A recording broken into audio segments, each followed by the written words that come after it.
Hello, ladies and gentlemen, and welcome back to another episode of Maximum Downforce, the Turkish Grand Prix review podcast. And joining me, as always, Topher Smith and Ryan Ferris. Guys, it was a fantastic race, really lively. Ultimately, not the best for action, but in terms of strategy, Topher, in terms of the suspense of the race, what was going to happen next, it really was a Grand Prix which kept us guessing.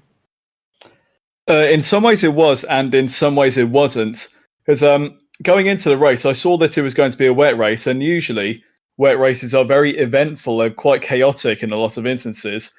And as far as that's concerned, I actually thought it was relatively uneventful. Aside from Gasly and Alonso at the start, and then later on, earlier in the race, there was Alonso and Mick Schumacher as well. Aside from those two instances, they were actually being pretty well behaved given the conditions, and it made for what was a largely uneventful Grand Prix. But as you say, we were still kept on the edge of our seats by more of the intrigue of the race. Is something going to happen? And then we had the goings on with Hamilton and his team radio as well. Do they pit? Do they not? That's where the real drama of the race came from, and whether he's going to make those tyres last to the end. And I'm sure we're going to cover it later on in this podcast anyway. But we saw that Esteban Ocon was able to make his tyres last to the end of the Grand Prix. Could Hamilton have done the same? I think he could have. Now, Ryan, many people have been saying that this season is going to be remembered for the battles which are always left, right, centre, always going on. But ultimately, races like Turkey really do separate the drivers in terms of some drivers can race and battle, but ultimately it was a fight of the wits rather of your driving ability. It was the driver's strategy which really came to the height of the Grand Prix and what decided it. Do you think races like this are necessary to make sure that the championship is decided not just by the driver's ability, but also external factors with the teams? For sure. We saw displays of great car control, but then also great strategy at the same time. I think the most questionable pit wall of the weekend had to be Ferrari. I think Charles Leclerc had to be his own pit wall as well as drive the car at the same time, because it seems that half the stuff that he asked hadn't been considered by the Ferrari team. But yeah, I feel it was a very entertaining Grand Prix from a strategy point of view. And yes, I feel that this sort of thing is good for the championship.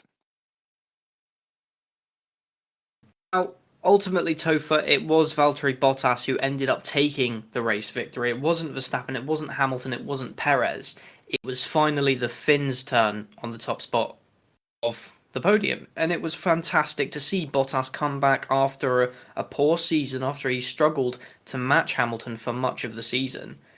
It's just a good story to see, especially with the fact he's leaving Mercedes at the end of this season. Oh yeah, absolutely. It's been a really difficult time for Valtteri Bottas in the last couple of seasons. He came into the Mercedes team for 2017. He started to win some races, his first coming in Sochi that season. But you cannot deny that he has been massively overshadowed by Lewis Hamilton in his time at Mercedes. And I think it's good for him personally that he's actually leaving the team and moving on to another project with Alfa Romeo. It gives him a chance to be the team leader. It gives him a chance to thrive in a different environment where he's not playing second fiddle to Lewis. I think this is a chance for him to basically reinvigorate his career. And this victory for him at Turkey, in my opinion, could not have come at a better time. He's been really struggling for pace in the last few races, really overshadowed not just by Lewis, but also by Max Verstappen, and on occasion the likes of Lando Norris and Daniel Ricciardo as well. So his victory coming at the Turkish Grand Prix, that was so needed for Bottas. He needed to get a good result to basically prove to everyone, and more importantly, prove to himself, he's still got it. He still knows how to win a Grand Prix. And now a veteran of 10 Grand Prix victories, that knowledge that he now brings to Alfa Romeo will be immeasurable. It's going to be absolutely fantastic to see how he can translate that knowledge of winning Grand Prix from Mercedes into his new project with Alfa Romeo. Now, Ryan, after the race, Bottas stated that he believed it was the best win of his career. Would you agree with that, or do you think there's another race which tops the Turkish Grand Prix?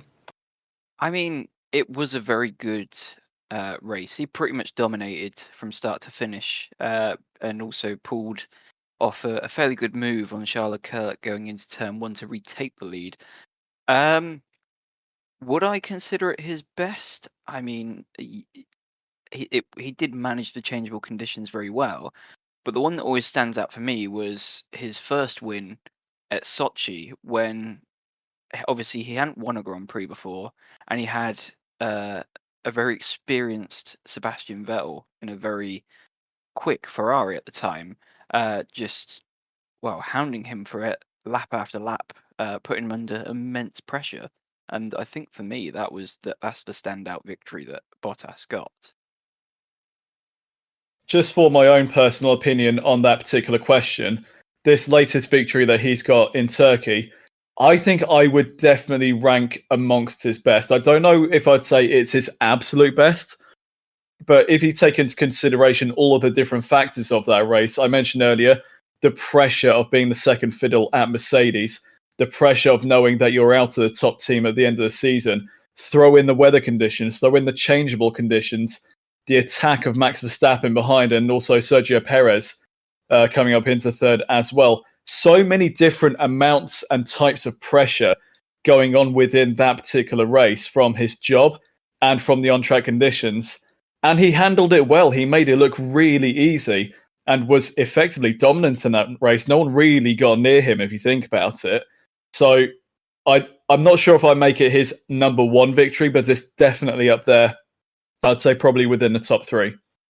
The other thing that I found quite interesting was obviously we had similar conditions last year at this Grand Prix, and Bottas was like Bambi on ice last year, spinning multiple times. And so to have managed to come back to a track where he potentially doesn't have fond memories of after last year, and then having to race in similar conditions and coming out on top the way he did, that is one massive turnaround. And another... Well, given how last year went with the track grip and the track surface last season, I think any driver on the grid could probably say that it was a much better outing this time than it was last year. I think last season was a little bit of an exceptional circumstance, I think, given like just how much of an ice rink it was. You said that Bottas span a number of times. Well, he wasn't the only one. I think Hamilton even had a couple of off himself. As I think Verstappen had a spin in one of the practices as well. So, yeah, definitely better than last season, I'll give you that. Another interesting thing, although, you got to consider the fact that Hamilton and Verstappen have taken each other out and other things like that. Since Bottas has taken his new contract with Alfa Romeo, he's actually scored more points than both Hamilton and Verstappen, which I found quite amusing. I did not know that. I hadn't heard that particular stat. But again, that might not be a completely accurate stat. I mean, in terms of the pure points, yes, absolutely. But bear in mind that it was because Hamilton and Verstappen were crashing into each other. If they got on to finish the races, would Bottas be anywhere near their points total over the last few races? I don't think so. So Bottas, the most successful driver since Zandvoort, I believe, over the course of this season so far. He's done a really good job, and if you want my take on Bottas's top 3 wins, then you can actually take a look at something I wrote on the Downforce Radio website, downforceradio.uk. Moving on to the second place finisher, guys. Max Verstappen. He had a bit of an odd race in terms of he was there, he was on the pace, but he wasn't able to match Bottas. Before we actually delve into the race, I just want to take note, Topher, beautiful Red Bull livery, the beautiful ice white car, traditional. It was lovely to see. Red Bull is one of those teams that when they do a special livery, they do it well. Think back to the mid-2000s, they had the Superman livery. They had the Star Wars livery, which got the podium with David Coulthard and Monaco that season. And me being a huge Star Wars nerd, I absolutely adored that livery. I thought it was great. You had the stormtroopers in the pit lane being the mechanics as well. That was great. And also Red Bull's testing liveries. They've done the camo liveries. They did the white and black one. They've done a blue one. They've done a red one. They make them really well. And I read an article online about whether special liveries can be a bit of a curse. And it was alluding to the fact that Mercedes in Hockenheim had their 125th anniversary livery, and they had an absolute shocker of a Grand Prix. But that doesn't really seem to happen with Red Bull, because they have a very solid car, no matter what it looks like.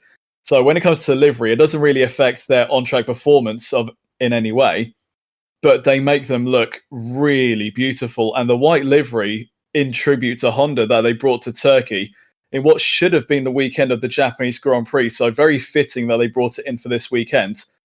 It was gorgeous. And a part of me, well, I'm sort of in two minds about it, a bit six of one, half a dozen of the other, because I absolutely love the white livery, and a part of me thinks they should keep it maybe at least for the rest of the season. But then there's the other half of me that thinks the current standard Red Bull livery, if you like, is now iconic in Formula One, in my opinion. They've been around long enough to be considered one of the legendary teams of Formula One. They've had a very solid livery every time. Not too many changes, just a few colour changes or sponsorship changes or whatever. So that livery that Red Bull has normally, to me, is an iconic livery, and I don't think they really should get rid of it.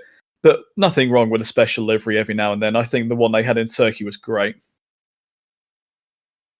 And obviously one of the last times anyway, that Red Bull decided to use a special livery on a Grand Prix weekend, the 2012 British Grand Prix, Mark Webber actually outraced Fernando Alonso to take one of his only victories that season, I believe one of two, and maybe three. I'm not entirely sure. Mark Webber had a bit of an odd career with Red Bull in terms of the number of wins he got. But Ryan, give me your thoughts on the livery, because Red Bull did a good job in terms of bringing it in, but like Topher just debated there in his head, he can't make his mind up.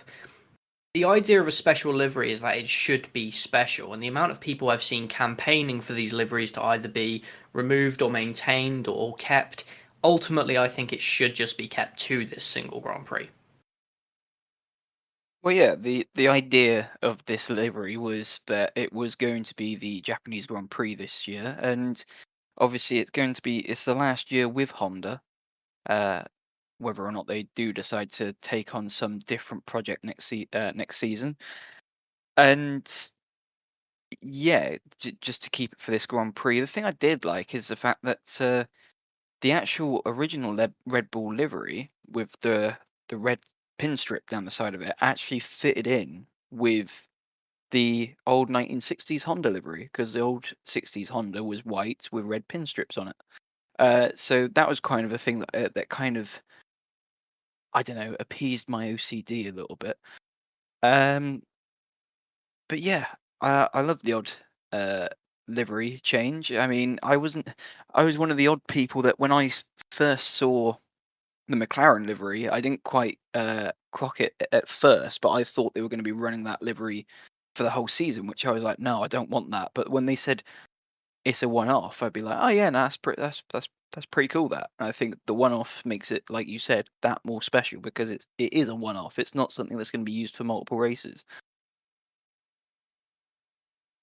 Now, Topher, he's taken back Championship lead, second place in the Turkish Grand Prix. He's now 6 points ahead of Lewis Hamilton. Who do you see with the advantage now? As Verstappen a fight with engine penalties, Verstappen has won this. Who do you see on top? That is such a difficult question. You know as well as I do, well, this season has been so to and fro between Max Verstappen and Lewis Hamilton.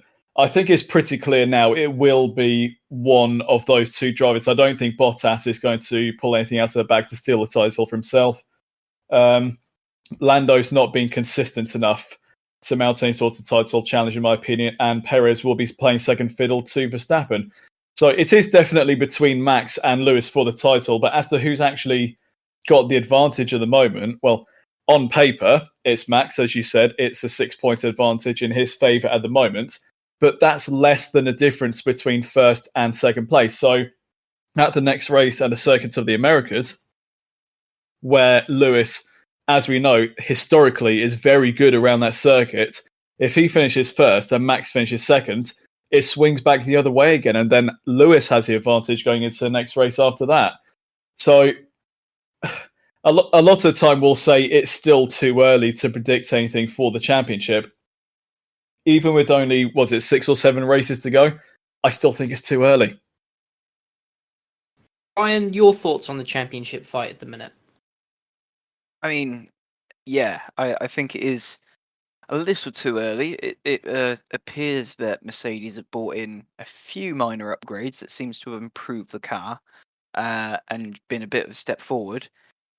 The thing that I think may be the difference is the fact that Max Verstappen seems to be a bit more ruthless than Hamilton. I think Verstappen is basically prepared to do whatever it takes to win. It's quite interesting, really, because the championship in Formula One has kind of reminded me a lot of the current championship in World Superbikes, where you've got a very old, experienced, multiple world champion who's British being taken on by a young gun, also sponsored by Red Bull, who is again with that mentality that he will do anything to upset his rival. And I think that is something that Verstappen seems to be good at, where he'll put his car wherever, and if you're prepared to crash with him, then so be it, sort of thing. It's either way, it's a fantastic year for Formula One. It's a fantastic championship fight, and also in about an hour's time, qualifying for the F1 Esports event begins as well. So that's another good little championship fight we've got there. But back to Formula One in the real sense. Sergio Perez, he's had a difficult second half of his year, really. He hasn't really done much. I think between a good amount of races, somewhere between Belgium and Russia, I think he scored as many points as George Russell. In fact, I think he was outscored by George Russell in the Williams. Really, really difficult for the Mexican. But this race, Ryan, it was fantastic for Perez. He outfought Hamilton. He got the strategy right. He pushed past Leclerc. And he came out with his 3rd podium of the season. Yeah, I think so. Yeah, I think I was quite surprised by Perez, to be honest. We all knew him.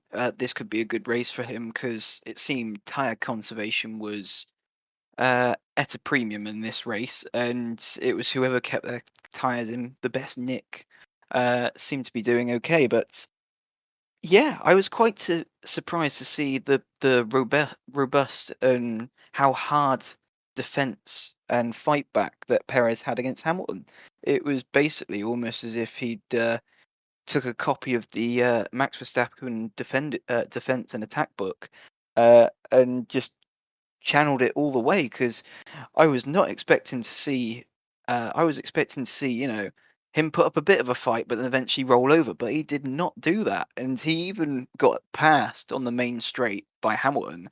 And I thought, that's it, it's over. But he just sent it up the inside and made sure he made the apex, and then kind of did a bit of a block pass against Hamilton because he stopped it on the apex, which stopped Hamilton from accelerating out the corner, and then just left him. And I thought that was absolute brilliance from Perez. Topher, I think to quote Perez here, I think Max Verstappen owes him a couple of tequilas after that defence, because that really helped his teammates race and ultimately secured a Red Bull 2-3. Well, overall, I think it was a very good race for the number 2 drivers. They're supposed to play the supporting role to their leading teammates, and in the instance of Mercedes, Hamilton was on the back foot with his engine penalty, starting from 11th, having to fight his way up into the points. And Bottas did exactly the job that Mercedes expects of him, which is to pick up the points where Hamilton might not be able to. And he did that perfectly with victory. And I believe the fastest lap as well, if I remember correctly. And with Red Bull, you had Max Verstappen doing the best that he could to get 2nd place behind Bottas. And then Perez doing the job that he's expected to do, which is back up Verstappen. He did that perfectly. He came home in 3rd place. It's a double podium for the team. not the maximum points they would have wanted out of the weekend, but a second and a third place, any team would take that. And it's a brilliant performance from Perez. He's had a very inconsistent season. He had that victory in Baku, which was absolutely fantastic performance by him. He was helped a little bit by the misfortune of Lewis Hamilton going off on the restart, but he was still in a position to get the job done.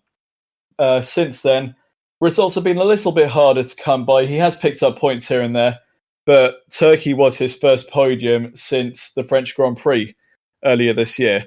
So it has been a bit of an inconsistent season for Sergio Perez, but Turkey showed just what he is capable of within the Red Bull team. And the team offering him a contract extension into next season, that race showed exactly why they're keeping him on and why he is so good at the job that he does in helping Max Verstappen to the title. And with Lewis Hamilton, obviously, it was a much different race for him, Ryan. The penalty, let's start with the penalty, obviously. 10 places, an internal combustion engine change. It was weird for many to look at and think, why did Mercedes only change the internal combustion engine? Just walk me through your thoughts on that. I was quite surprised as well, to be honest. I don't know if it was down to the fact that the Mercedes seems to struggle, or at least when Bottas tried it, the Mercedes seems to struggle to make its way through the pack. And so I don't know if the thinking of Mercedes was, well, if we just replace the engine, then there's only effectively 10 cars that we got to get our way through rather than having to go through the full field. I don't know if that was a factor or not, but it does seem a bit strange that they only took the 10-place grid penalty rather than a complete refresh and sending it straight to the back and seeing how it went. Topher, were you surprised when Hamilton was only given 10 places and it was only one part? I will be honest, when it comes to penalties of that regard, grid drops and such, I don't concern myself too much with them because I'm not the one who's making the decisions. The stewards, we always call for the stewards to have consistency with their decisions, and they'll have like a playbook effectively of what penalties should be applied under what circumstances. We've had some cases where an entire power unit has been changed and has resulted in going to the back of the grid or starting from the pit lane. In the case of Lewis Hamilton, only the one part was changed, which was the ICE, and that resulted in only a 10-place grid drop. I don't have any problem with that personally. It's only changing one part. It's not changing the entire assembly. So, yeah, I don't have any problem at all with there being a 10-place grid drop. But the one thing I will say about the whole situation with Lewis, though, I was actually predicting beforehand that he would still win the race. As I feel as though with the upgrades that Mercedes have introduced recently, he would have had enough underneath him to be able to work his way through the field, make the most of the wet conditions, which he excels in. We've seen it so many times. He's really good in the wet. So I was fully expecting that he'd find his feet in the early stages of the race, pick off the drivers one by one, play the pit strategy if he needed to, and get himself into contention for, at the very least, a podium. But I was predicting a victory for him. It didn't come off. I was a bit surprised to see that he didn't progress as far as he could have. Where was it that he finished in the race? I think it was 5th place he finished in the race. So, yeah, I was expecting at the very least a podium, and it didn't happen. So, yeah, that's my surprise right there, that he didn't come through and finish on the podium. And while we're just chatting now, Topher, it was Mercedes' choice to keep him out. You said earlier that you thought he would be able to maintain position given Esteban Ocon was able to take 57 lap tyres. More on that later. But ultimately, it's my opinion that whilst Mercedes, I think Hamilton could have got to the end, I think it probably would have been the same result. Well, Mercedes have recently come out and said that they've run the simulations for what would have happened if he had stayed out, and they predicted that if he tried to go the distance, he would have dropped out of the points. And I think there's 2 key words that I can use here, and that is damage limitation. He's embroiled in this massive battle with Max Verstappen for the title. If he had taken the risk and stayed out till the end of the Grand Prix, Actually, Will, cast your mind back to Europe 2005. Kimi Räikkönen, on very old and very used tyres, trying to go to the end to win a Grand Prix. Do you remember what happened in that race? Well, I mean, considering I was a 2-year-old, it's quite impressive that I remember that his tyre blew up. Very good memory for a toddler. But yeah, his tyre blew up, and he not only threw away the victory, he threw away any chance of points in getting a race, and arguably that race could have cost him the title that season. Now, if we compare that to Lewis Hamilton at Turkey, let's say he did try and go on to the end of the race. He has some tyre issues. He can't keep the grip in the tyres. He drops out of the points and scores a big fat 0.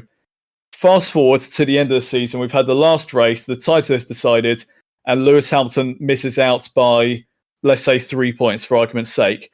They would then be thinking back to Turkey and thinking, oh, if only we'd pitted him, if only we'd given him the fresh tyres. He picked up 10 points from Istanbul. Those 10 points could be what decides the title this season. So damage limitation, I think, was very much on the minds of Mercedes. And Lewis, he's the one in the car. He's the one behind the wheel. He knows exactly where the grip is at. Should he have the final say, or should he trust the data that Mercedes has? That's a question for another day. But I think, would you rather take home 10 points that are effectively guaranteed, or risk getting absolutely nothing? If it were me, I would think I'd rather guarantee those 10 points. Brian, if we are to believe that, for whatever reason, Hamilton and Mercedes are still at odds from this decision, could any tension or disagreements possibly cost them an 8th consecutive title? Potentially. I think the Mercedes team, since they've been winning championships, they haven't really came under this level of pressure that they've had from any other team. Like Ferrari would put the pressure on at the start of the season, then start to fade away, where Red Bull are pretty much showing that they're going all the way with this. And so I think it's starting to the pressure's starting to build upon both Lewis and the team, and so to the point that the team are making these decisions. And to be honest, I felt that Lewis should have pitted when the team told him to pit. You see the state of his tyres. One of his rear tyres was close to being down to the canvas. So if he'd have gone the rest of the race, they were saying that the Mercedes cars were quite heavy on their tyres, and they seemed to be going the first cars to be going bold on the rears and the fronts. So there could be a possibility that the tyres would have been in an even worse state than what we saw in Esteban Ocon's come the end of the race. So I feel that maybe if Lewis had have gone in a bit earlier, there could have been the potential that Lewis could have got the podium. But because of the whole bickering over team radio and staying out a few extra laps, that's cost him the podium, but it still kept him safe. The thing I do think about, because Lewis said in an interview with Martin Brundle that China 2007 play still kind of haunts him in a way.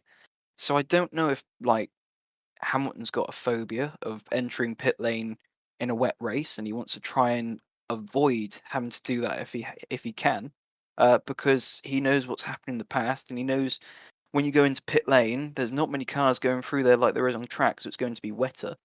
So his thoughts could have possibly been, well, if I go into pit lane with the tyres the way they are and I hit a wet patch, that could be me in the wall.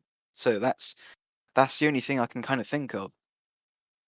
Now, finally, we can take a breather from the championship, the heavy championship talk, because let's face it, this season has been dominated by the championship talk. It's been the main story, and for once, although I love the midfield, although I love the plucky little teams fighting for P7, P8, P6, it's always good to have a championship fight to dig our teeth into, to really enjoy, and ultimately to boost F1 back to what it once was, back in the good old days, 2012, 2010, the title fights. Even 2011, there was some form of title fight, even though Vettel won it so dominantly. Button was essentially the man who won that championship other than Vettel, the title fight for second between Webber and Hamilton and Alonso. And ultimately, this is happening again, despite the fact we have a big fight.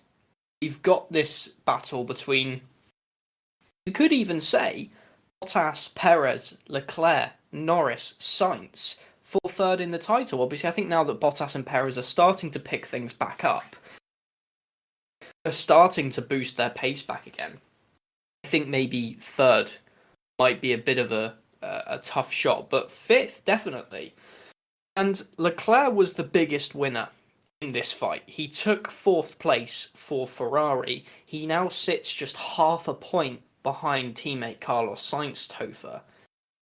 It was a really good weekend for Leclerc. He nearly missed out on Q3, but thanks to his teammate, he made it in, qualified fourth, got boosted up to third, and then just drove his own race, led the Grand Prix at one point. I think overall a very good day for the Ferrari team. Leclerc doing what he needed to do, which was get as many points as possible behind Mercedes and Red Bull. As you say, Ferrari at the moment embroiled in that battle for third place in the championship, primarily against McLaren at the moment, and that is a battle that could rage on right until the season finale in Abu Dhabi. And currently, McLaren has an advantage of 7.5. That was a much bigger gap going into this race than it was after Turkey. So a very good day in the office for Ferrari, and Leclerc doing his part to get fourth place for the team. That's 12 points for himself, and also the 4 points that Carlos Sainz picked up for coming home in eighth place. This is exactly the sort of thing that Ferrari, Leclerc, and Sainz need to be doing if they are to overhaul McLaren for third place in the championship. Thinking forward to the rest of the season, I kind of get the feeling that McLaren might just have the edge. Don't forget, McLaren have proven that they are back to race-winning ways this season. We have Ricciardo winning in Monza, on merit, I might add. Even with the Verstappen-Hamilton crash, I think he still would have won that race anyway. And you had Norris only a handful of laps away from victory in Sochi. And it's those performances that are really helping McLaren to cement their hold on third place in the championship. I think the only thing that's really helping Ferrari at the moment is their consistency. Over the course of the season, they've had a lot more of a consistent point-scoring car. McLaren had a couple of retirements here, there, a few non-scores. Ferrari not quite up there on the same level as McLaren in terms of outright speed, but it's their consistency that's keeping them in the fight at the moment, and that could be crucial come the end of the season. Now, Ryan, yesterday I wrote a piece on Carlos Sainz and how I believe that despite his 3 previous podiums this season, the Turkish Grand Prix was, in my personal opinion, his best weekend. As we take a look at the weekend of Carlos Sainz, he knew he was going to be starting from the back of the grid. So Ferrari adapted his practice sessions to match race strategy rather than pointlessly looking at qualifying. Q1 showed the cunningness of the team, going out, knocking Daniel Ricciardo out in Q1, which then forced the Australian, essentially strategically taking an engine, and they were handed a place before the race had even begun. And ultimately, that poor qualifying really did ruin the entirety of Ricciardo's weekend because he did not score any points, and that is something that could harm McLaren in the constructors' fight. Q2, despite the fact he knew that there was no point in qualifying, he went out on track, gave his teammate the slipstream, got him into Q3, which I said earlier, he got into P3 for the race start. Then in the race, the fantastic display of overtaking, and for the first time in quite a while, 2019 and 2020, Sainz was always the man making his way through the grid and not getting any camera time. I think personally, Carlos Sainz has been one of the drivers of the season this year. Well, that's the thing about Carlos. I've always said since he was at McLaren, and even maybe beforehand, that he is an absolute class driver. But people don't see it because obviously, like we've already said, he very rarely got any airtime, and it would always be a matter of you'd see that Sainz has started in like one position further down the grid, and then you'd look at the timing square and go, oh, he's gone from 10th to 5th in like 10 laps or something like that. How did he manage that? And he always seemed to pull out these amazing performances on Sunday, and they always were kind of unseen. But this weekend, they definitely showed him. It almost got to the point where we were almost disappointed that we went a lap without seeing a Carlos Sainz overtake, because it got to the point where he was basically pulling an overtake almost every lap towards the start of the race. And yeah, it was another class performance from Carlos Sainz. And obviously, like we've already said, he's beating Charles Leclerc only by half a point, but still, nevertheless, he's beating Charles Leclerc in only his first season with Ferrari in the championship. I don't know what else you can really say to explain how good Carlos Sainz is, and I feel that he is definitely an underrated driver on the grid. I think that Carlos Sainz is the most underrated driver on the grid at the moment. I think Ryan has summed up very well there.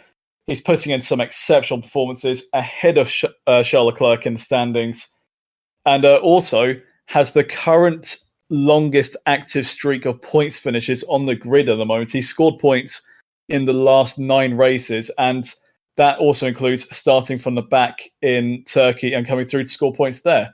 So the job that Carlos Sainz is doing at the moment, I mean, when Ferrari had a vacancy, there are some people saying it should be Nico Hülkenberg, some people saying it should be Daniel Ricciardo, and some people saying that they should keep Kimi Räikkönen. Carlos Sainz was signed. A lot of people are happy about it. Some are thinking, well, is he really the best guy for the job? He has proven that he was absolutely the right guy for the job. His results are showing it. 3 podium finishes this season, outscoring his teammates, 6th in the standings overall at the moment. I mean, he's underrated, but I don't get why he's underrated. He's proven time and time again just how good a driver he is. Also, when he was teammates with Max Verstappen at Toro Rosso, he had the measure of him more often than not. So I don't get why people think that Carlos Sainz is underrated. He absolutely should not be. People need to recognize just how good a racing driver he is. And I think it's only a matter of time before we see him finally standing on the top step for the first time. Now, we've spoken about Daniel Ricciardo's race and how that didn't really go well, but focus on the good side for McLaren. They still took home some points, Ryan. Lando Norris finished 7th, just behind Hamilton and Gasly. Not the best race this so far for McLaren, but even still, points on the board. They maintain 3rd ahead of Ferrari. Ultimately, those 6 points could hand them the championship with the way that this season's been going and how close it's been. Yeah, well, it seemed like Norris was in a bit of no man's land in this race. He almost kind of forgot that he was in the race a lot of the time. There was that one moment where Hamilton was struggling to switch on his tyres, and you had both Gasly and a closely followed Norris coming up behind, and that was only really the only airtime that I remember seeing Norris on. You didn't see much else of him on there.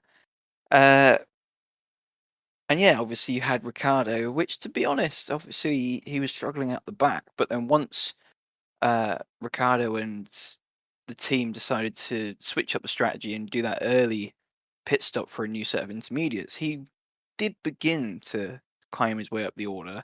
He just missed out on points. I think it would have been a far more noticeable performance from Danny if he'd just about managed to get into the points, but sadly not. So yeah, it was kind of a bit of a below par weekend, really, for the McLaren team. Topher, Pierre Gasly, the man who finished ahead of Norris, had a collision with Fernando Alonso in the opening part of the race, the first corner, in fact. And Gasly was handed a 5-second time penalty by the stewards. It was quite a debate. For some weird reason. Exactly, there you go. I think that's all we really need to say to introduce this. Why was it a penalty? Oh, I saw the accidents as it happened. I saw the replays, and every single time I saw it, my immediate reaction was turn 1 racing incident. And if you cast your mind back to the incident as it played out, you had 3 cars going into the first corner at the same time. You had Perez on the inside, Gasly in the middle and Alonso on the outside. Now, Gasly being in the one in the middle, he's basically got the impetus on him to avoid any sorts of incidents, which is why the stewards might have been thinking he's the one responsible, because he's the one who's most likely to cause a collision. But having said that, he's got Perez on the inside, who he's trying to not run into, and then he's got Alonso trying to go around him on the outside, and it's just a simple case of he's just caught out by having two cars either side of him. It's the sorts of things that can happen at turn one, and happens quite a lot at turn one, actually. You usually get someone who's pitched into a spin, and in my mind, that's just a turn one racing incident. I don't think there's any blame in particular that can be laid on Gasly, because he's just trying to navigate the first corner in the best way that he can. And if he's got one car on the inside and one car on the outside, there's only so much he can do, because his margin of error is dramatically smaller as it would be if he was going into a corner on his own, say on his qualifying lap, for example. Instead of having a track that's about 15 meters wide or whatever it is at turn one, you've got two cars either side of you, which brings it down to, let's say, 5 or 6 meters, much less of a working area that he can use. And in this case, it was there was a coming together with himself and Alonso. There was absolutely no intent by Gasly whatsoever to make that mistake. He was just trying to avoid Perez on the inside, trying not to collect Alonso on the outside, and he just got caught out. For me, that's a racing incident.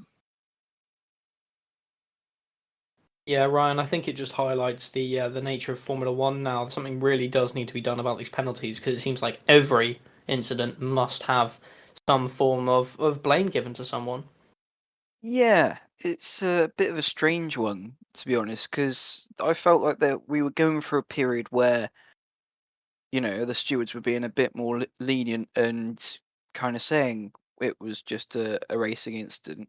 And then we then also get kind of, it doesn't always seem the same each weekend. One weekend the stewards seem quite lenient.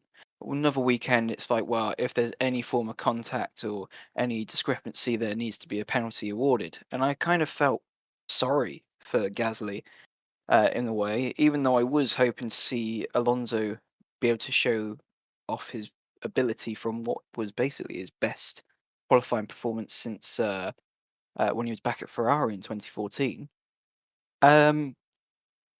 Yeah, I felt that Gasly had to give Perez some sort of room, because you get going 3 abreast into turn 1 in wet and greasy conditions. Tyres wouldn't have been up to temperature, so all it would have taken would be for Perez to have a slight snap of oversteer, and if Gasly hadn't have given the room, he would have clattered into Gasly, who would have then clattered into Alonso. So, there was nowhere really that Gasly could have gone apart from where he was. So it was just an unfortunate racing incident, which I don't quite understand why he had to get a 5-second penalty for. And as we mentioned earlier, this weekend was supposed to be the Japanese Grand Prix. And this leads me on to the next part of the show. It's taken a break for a few episodes, but with people saying to me, "Where's it gone? What's happened to it?" Topher, I think you'll be more than happy to hear that On This Day is back for another episode. Hey. It's about time that we brought it back. And I just said the Japanese Grand Prix. I'm sure both of you have seen this on social media. It's a bit of a shame that Jake Sanson isn't here, because I knew he would have loved to answer this and probably would have got it right. The 1996 Japanese Grand Prix. It's the 25th anniversary of Damon Hill's only Formula One World Championship. He won with Williams Racing, and also today, Williams have announced that they have a brand new sustainability and societal reform campaign built up of 5 pillars, but that's a story for another day. My question to you two is, although Damon Hill won the race, who finished second and third? Topher, if we start with you, and Ryan, you can answer after that. Oh, Michael Schumacher was second. Third...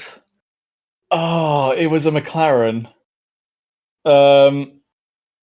Wait, who was a McLaren in '96? It was Mika Hakkinen and David Coulthard. One of those two. I'm going to say Hakkinen, I think. I'm pretty sure it's a McLaren. I'm going to go with Hakkinen.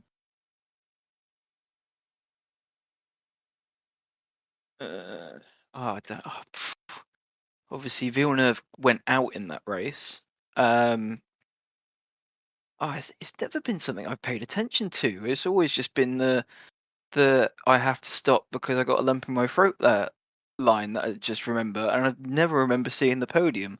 See, this is why having F1 TV is very helpful, because I've watched quite a lot of F1 TV recently, including a lot of 90s racing. So these things, like you mentioned, is I think, oh, hang on, I watched that recently. Who was it? Yeah, I'm gonna have to say, was it well? I'd assume Schumacher and I'm gonna say Coulthard. Fortunately, Topher is right once again. It was Hakkinen and Schumacher on the podium, the German finishing second and the Finn taking third. Thank you, F1 TV. There we go, another step closer to the, what was it, a can of rich energy or a chocolate bar, I think we set out at the beginning of this year. In all honesty, I don't know if I'm looking forward to that can of rich energy, to be completely honest with you. I don't drink energy drinks, so... Well, we all know that Will's going to turn around at the prize-giving ceremony and say, unfortunately, we couldn't find a can of rich energy, so here's a Cadbury's chocolate bar. I would happily take the chocolate bar over an energy drink any day. Well, think about it this way, Topher. I think at this rate, you're probably going to get a chocolate bar when we head over to that little Downforce trip we've got planned. More on that. Yes, that's coming up. Yes. Yeah. So there you go. Keep your eyes out on that as well. Cheeky bit of a plug. So yeah, moving back to modern Formula One, Yuki Tsunoda, Pierre Gasly's teammate, didn't have the most brilliant race in terms of scoring points or going fastest. What he did do, Ryan, was defend from Lewis Hamilton for quite a good amount of time. Really could have helped his employers, Red Bull, win a championship, maybe. Yes, and to be honest, I kind of was eating my words at the start of the season because I said that I felt it was way too early for Tsunoda to be in Formula One, and at the start of the season he started to prove me wrong a bit, but then it kind of recently his performances have been a bit lackluster. But his performance in defending against Hamilton was superb. I generally did not expect to see that. I mean, one thing I've found generally is that you find that with two wheels and four wheels, the Japanese riders and drivers always tend to be very good in the wet because when it rains in Japan, it's more like monsoon conditions than just a bit of drizzle. So Tsunoda did show his ability in the wet, albeit he did have a slight spin later on in the race. And yeah, put up a astonishingly good defense for multiple laps against Hamilton, and that could have potentially been what the difference between Hamilton getting a podium and not getting a podium.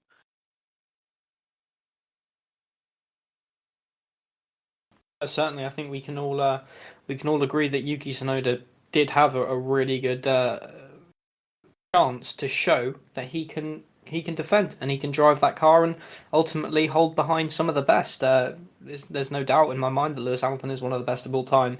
Not the best of all time. I'm not going to commit to whether I believe he's that or not because I don't want to start a mess on Twitter, to be honest with you. So we'll move on to another world champion. That's a discussion for another day, Will. Topher, you know that we've tried to have this discussion multiple times, and ultimately it's ended up with a chair thrown out of the window and and tables flipped. But one thing I think we can all agree on is what could have been for Fernando Alonso this weekend, Topher, is he was spun in the early parts, hit Mick Schumacher on lap 1, and his race never really could recover from that point. No, you're right. It was a little bit of a poor opening to the race for Alonso. He was pitched into that spin by Pierre Gasly at turn 1 and then made his own faux pas later on when he went into the side of Mick Schumacher. And I think on that particular instance, we said that Gasly one was a racing incident. The second one was all Alonso. I don't think there's really any arguments against that. And Alonso took a penalty for that, and I think that was correctly applied in my opinion. And for any driver, like even some of the greatest drivers, if you have a bit of a knock like that in the race, having two separate incidents and receiving a penalty as well, you're always going to be on the back foot, and it's always going to be almost playing on the mind of the driver of, oh, what could have been in this race had I not bumped wheels with Gasly, had I not gone into the side of Mick Schumacher, whatever. There's a lot of what ifs when it comes to not just Formula One, but motor racing in general. And yeah, you can ask a question all day, what could Alonso have achieved in that race? But you just don't really know, do you? I mean, for all we know, he could have absolutely excelled in the conditions, made the correct call on when to pit for a new set of inters and got a podium, or maybe even won the race. There's so many different hypotheticals that can come out of a race like that, especially when it was the conditions that it was, with the intrigue of, do you pit for new tyres or do you not? So asking what could Alonso have achieved in that race, I mean, you know me, I'm a lot more of a matter-of-fact guy, and the fact of the matter was Alonso had one incident which wasn't his fault, one incident that was his fault, he had a penalty, and he was always on the back foot and not really able to recover from there. I think points maybe could have been a possibility, but we don't know for certain at this point. And Ryan, despite the incident for Alonso, Alpine did continue their 15-point or 15 race, I should say. They've scored points in the last 15 races, looking to get a 16th in Austin. But it was the efforts of Esteban Ocon and a 57-lap strategy, a stint on intermediate tyres, which got them those points. Unbelievable to think. This actually broke a 24-year-old record by Mika Salo at the 1997 Monaco Grand Prix. Yeah, and I mean, you could probably say it about most of the cars at the weekend, but those tyres were definitely not passing an MOT anytime soon.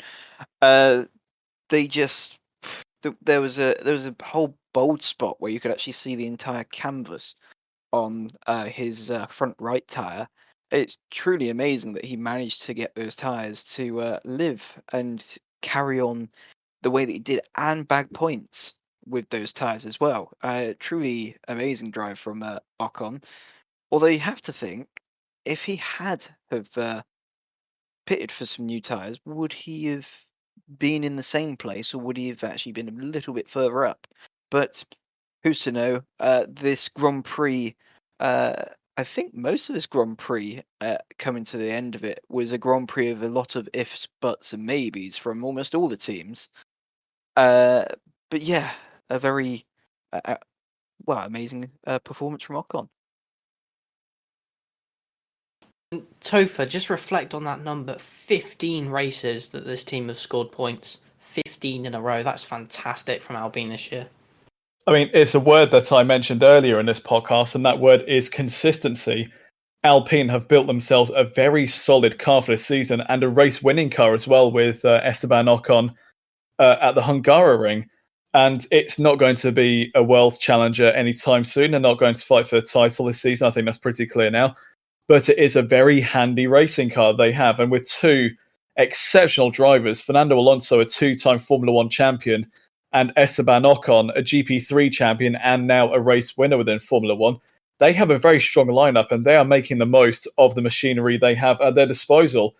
And 15 races in a row in the points, I think that's indicative of all the work that Alpine has put in to take over the operation of the team from Renault, keep themselves in the sport, and make themselves competitive in the sport. And I clap my hands to them. I say, congratulations, you've done a fantastic job getting themselves a race win, which in some ways might have been a bit fortuitous with the bowling alley scenario that happened at turn one on lap one. But Ocon, he withstood the pressure from Sebastian Vettel in that race and got the job done. He had the car at his disposal to do that job, and he absolutely delivered. And yeah, Alpine, I think for me, probably the unsung hero team of the season. Ryan, their rivals, Aston Martin, Sebastian Vettel mainly, they tried a weird strategy despite the fact that the track wasn't ready for it. They gambled and they went on medium tyres. As soon as they went on medium tyres, they obviously realised that it wasn't going well, considering Vettel spun a couple times on his out lap, which ultimately became his in lap as he pitted again for intermediate tyres and finished last but the Haas cars. Yeah, it was a bit of a disappointment, really. Obviously, from the looks of things, if they'd have stayed out for maybe another 10 laps, it seemed like there was actually a dry line starting to form. And if there was anyone who was going to get that strategy to work, it would be Sebastian Vettel, because he has shown on multiple occasions that he's one of the best, if not, in you could argue, the best driver in the wet weather conditions, with his first two Grand Prix wins being in wet conditions. But yeah, bit of a disappointment. It seemed more like Vettel was going rally driving on that one particular lap on slick tyres, just going hopelessly slow, and even going at that pace, not being able to get any heat in the tyres, and he was just skating off like he was on ice, even though he was just trundling around effectively by the second sector. And well, almost stacking it into the barriers, going back into the pit lane. But he just about managed to save that. So yeah, it was a bit of a disappointment from Aston Martin this weekend. See, for me, the question here, you'll be asking the question, why bother switching onto the slicks? I'd actually like to ask, why not bother switching onto the slicks?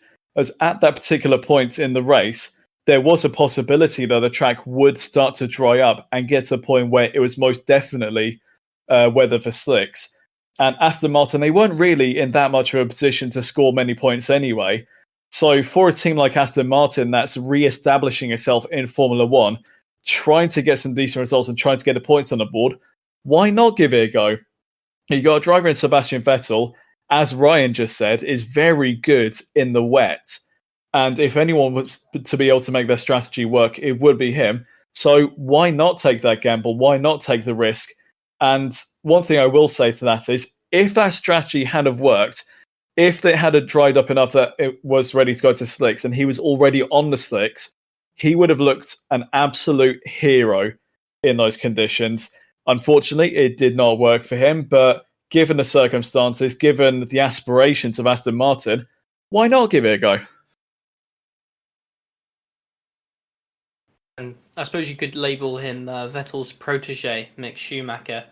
It was a good qualifying for the young German Ryan.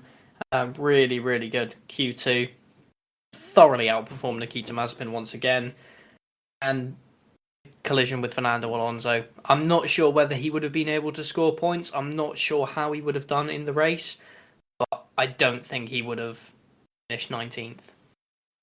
Yeah, and to be honest, even in qualifying, there was potential for more, because Schumacher was going on for another flying lap when the track conditions were getting even better. And he was affected by, I think it was Lance Stroll went off at turn one, which brought out the yellow flags, which meant Schumacher had to back off and abort his final flying lap. So there was even potential that, well, he'd either been higher up or possibly a Q3 appearance. But again, another if but and maybe for the Turkish Grand Prix. Yeah, there was definitely potential there for the Grand Prix. You saw that he spun off, found himself quite far behind. I think I can't remember if he had to pit for anything at all, but he managed to still catch and dispatch of his teammate once again and produce a gap. But again, the thing is, when it comes to wet conditions, it's kind of, they always say the wet weather is the equalizer of the sport, and so this is those sorts of Grand Prix is where, the drivers that aren't in the best machinery have to try and capitalize on these opportunities. But Schumacher being unlucky and being punted by Alonso, which Alonso did apologize and give him a good hug in the interview pen afterwards and apologized profusely about it. It was, yeah, not the Grand Prix that Schumacher was probably hoping for. And just the final driver to take a look at here, Topher, for the other side of the coin in terms of Haas. Mazepin, 2.9 seconds. That's all I'm going to say, I think, to sum it up. 2.9 seconds. Yeah, I think that Mick Schumacher is showing just how good he is, basically. With the Haas car, it's sort of similar to the Williams in that given the right conditions, it can be very good over one lap, and Mick made the most of that to get himself into Q2 at Istanbul. But it's not exactly the best race car. It's the same as Williams. They can qualify really well on their day, but they tend to go backwards in the race. And going back to your previous question of what Mick could have done had he not had the coming together with Alonso, I think given just how below par the Haas car is, I think he would have gone backwards anyway. I don't think there's really any chance of Mick challenging for the points unless it was a bit more of a chaotic race. I said at the start of the podcast, I felt as though the Grand Prix was very mild given the conditions. So it was relatively uneventful given that it was a wet race. And if we had a bit of drama, a bit of chaos, maybe Mick could have picked up a point here or there. But as it was, I think he's going to go backwards anyway. And the gap between himself and Nikita Mazepin, it shows the quality of Mick Schumacher and how good he could potentially be at extracting the maximum out of the car. And I'm not saying that to slate Nikita Mazepin at all. I think he's actually a fairly decent racing driver. He's definitely improving since his standard at the start of the season. You can see that there is a progression there in terms of his quality of racing. I think in this particular instance, I think it's just a simple case of Mick got it right with the car and the conditions and Nikita didn't. So you never know. We could have a similar situation at the next race where Nikita's the one who gets the most out of the car and Mick isn't. But when you have a car like Haas does this season, where there's not really much that they can work with, there's only so much that they can do, but it's those sort of performances from someone like Mick Schumacher where the quality of the driver really starts to shine through. This is a question to you both. We'll start with Topher and we'll finish with you, Ryan. This is the last point I want to touch on in the show. Heading over to Rumour Corner. Andretti are rumoured to be looking for around, I believe it's an 80% stake in the Alfa Romeo Sauber operation. It would bring them into Formula One. Just give me your thoughts on this possible deal and for a start, whether you think it's going to happen and what repercussions it could have for Formula One. Well, first of all, I'll start off by saying I really hope that it does happen. Anyone who's heard the name Andretti knows just how big a name it is in the world of motorsport. Mario Andretti, 1978 Formula One world champion, establishing the legacy of the Andretti name way back when in the 70s. Michael Andretti making his mark in the world of IndyCar over in America. You've also got Marco Andretti, who's winning races in IndyCar as well, also a pole sitter at the Indy 500. And of course, they have multiple teams across multiple categories. They've got the IndyCar team. They've got operations in Indy Lights as well, I believe. They've got Formula E team, what was an association with BMW, and now it's going to be a privateer Andretti entry again. They've got a team in Extreme E as well. There's so many different ventures they've got. And Formula One would just be the latest venture for the Andretti name. And it's been said multiple times in various news outlets over the past few months that Formula One wants to try and establish more of a presence in America. They've done a good job with getting the United States Grand Prix back onto the calendar at the Circuit of the Americas. A fantastic venue, a fantastic Grand Prix every year. All they need to do now is establish themselves more in terms of the teams and potentially the drivers as well. So if Andretti does indeed take over 80% of the Alfa Romeo Sauber outfit, I can only see the positives in that move. It would help boost the profile of Formula One over in America. It would get the Andretti name back onto the grid, which, as we all know, is a legendary name in any form of motorsport. And we could also potentially get an American driver outfit. I think I'll let Ryan talk about this one a bit more. But the rumours are that if they do go ahead with getting the Andretti name within the Alfa Romeo Sauber outfit, Ryan, that could mean a seat for Colton Herta. Yeah, Potentially. I mean, personally, I don't think Colton Herta's ready for Formula One. He kind of just showed this season in IndyCar he had the opportunity to take the championship this year. I felt with the performances he'd been doing, but he seems to make a fair amount of mistakes when it really matters. And so I don't know. I may be completely wrong. Uh, but the high pressure environment that is Formula One, I don't know if he right now is ready for it, but maybe once he's spent maybe 1 or 2 more years to hone his skills in IndyCar, maybe he would be ready to make the jump.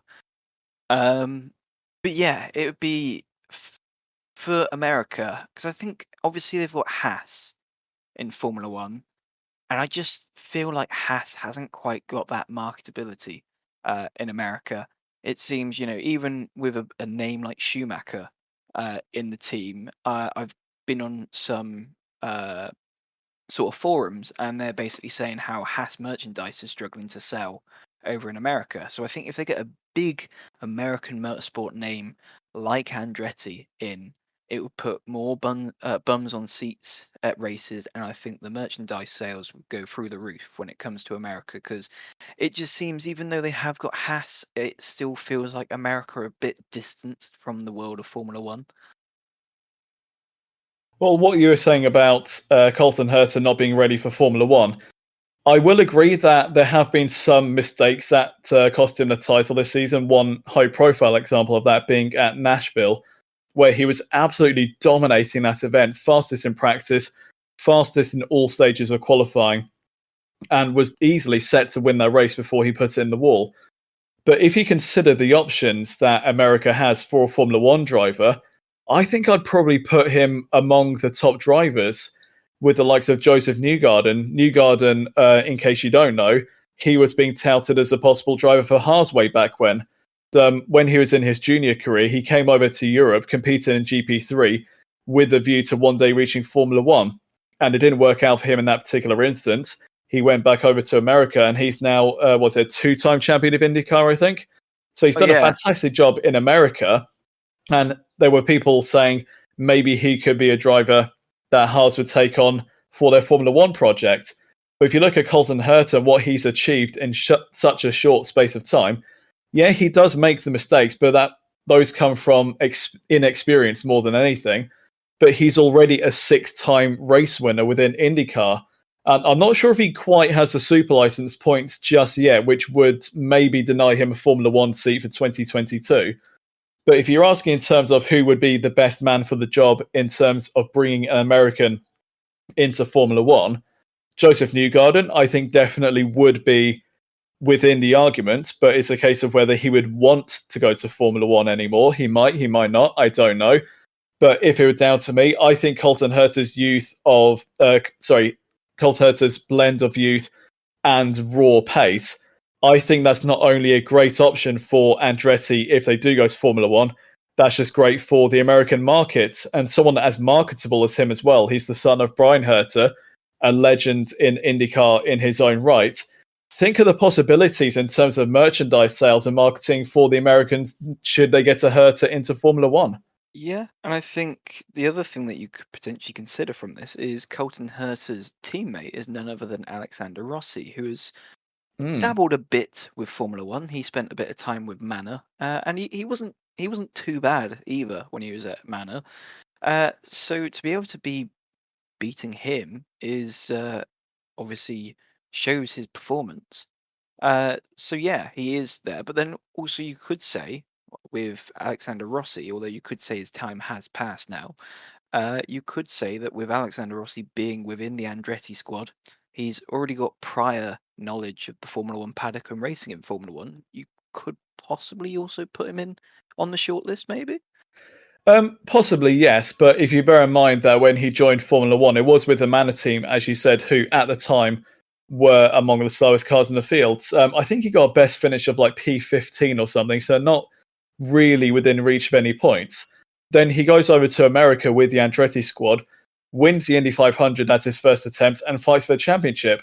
And if you were to ask me, would you rather be in a series where you're at the back, not scoring any points, or you're at the front winning the Indy 500 and fights for a championship? Which would you take? Depends. It all depends. I mean, obviously, winning races and being at the front are much like what Romain Grosjean has said. A lot of drivers prefer being in something that they can be competitive with. But then also, the kid inside you has always dreamt of being in Formula One. So some of those drivers would want to go to Formula One just to say, I've raced in Formula One, done the dream. Well, I think at the end of the day, I think you've hit the nail on the head there, Ryan. I think it is down to what each driver wants out of their career. And going back to Colton Herta quickly, he has said previously that he one day wants to race for Ferrari in Formula One. And I'm guessing, Andretti being the Alfa Romeo squad, what engines do Alfa Romeo use at the moment, and what are they tied to? Well, it's all coming together. And as well as that, I think Colton Herta is currently on 32 license points when you need 40 to get to Formula One. So there's a few to get, but ultimately another season in IndyCar maybe while Andretti's digging their feet into Formula One could possibly gain him 8 super license points.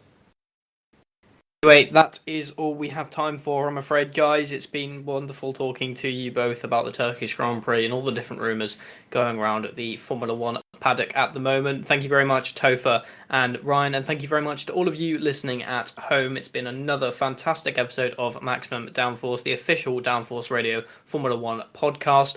Remember to check out our social media at Downforce Radio, Facebook, Twitter, Instagram, you name it, we're on it, as well as the website downforceradio.uk to check out all the latest and greatest news articles, as well as the radio station. Thank you very much for listening. I hope you have a wonderful day, and good night. Go! Anytime and immediately! This is amazing! The worst start for a Grand Prix